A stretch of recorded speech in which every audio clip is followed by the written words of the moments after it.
ഇന്ന് ഞാൻ അയക്കൂറ വെച്ചിട്ടൊരു ബിരിയാണിയാണ് ഉണ്ടാക്കിയത്. അപ്പോൾ അതിനായിട്ട് ആദ്യം അയക്കൂറ ഒന്ന് വറുത്തെടുക്കുന്നുണ്ട്. ഇതിൽ ഞാൻ കുറച്ച് മഞ്ഞൾപ്പൊടി, മുളക് പൊടി, കുറച്ച് ഗരം മസാല, കുരുമുളക്, പിന്നെ കുറച്ച് ചെറുനാരങ്ങ നീരും കൂടി പുരട്ടി ഒരു 10-15 മിനിറ്റ് നേരം മാറ്റി വെച്ചു. അതിന് ശേഷമാണ് വറുത്തെടുക്കുന്നത്.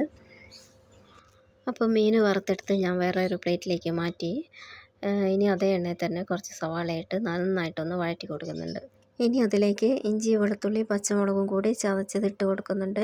ഇപ്പോൾ ഉള്ളി നല്ല സോഫ്റ്റായി വന്നിട്ടുണ്ട്.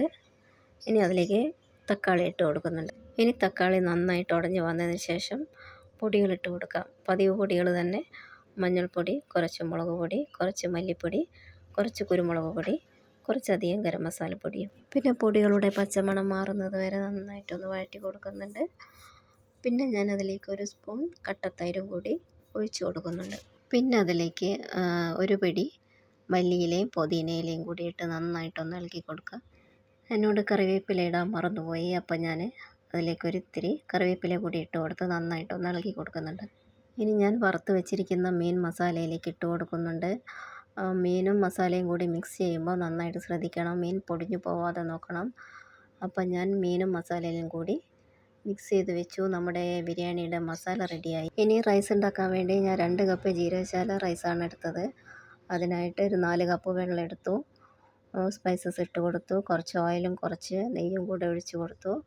പിന്നെ ഒരു പച്ചമുളക് കീറി ഇട്ട് കൊടുത്തു.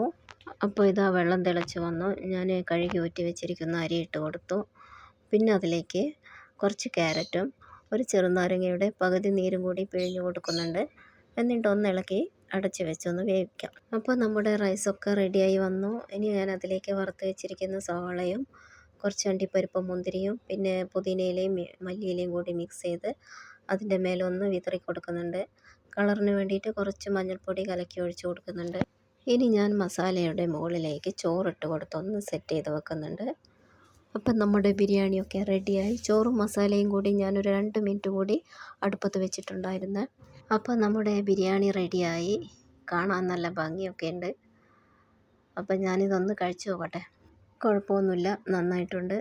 അപ്പം ഞാനിതൊന്ന് കഴിച്ച് തീർക്കട്ടെ. എൻ്റെ വീഡിയോ ഇഷ്ടമായ ലൈക്ക് ചെയ്യണം, ഷെയർ ചെയ്യണം, സബ്സ്ക്രൈബും ചെയ്യണേ.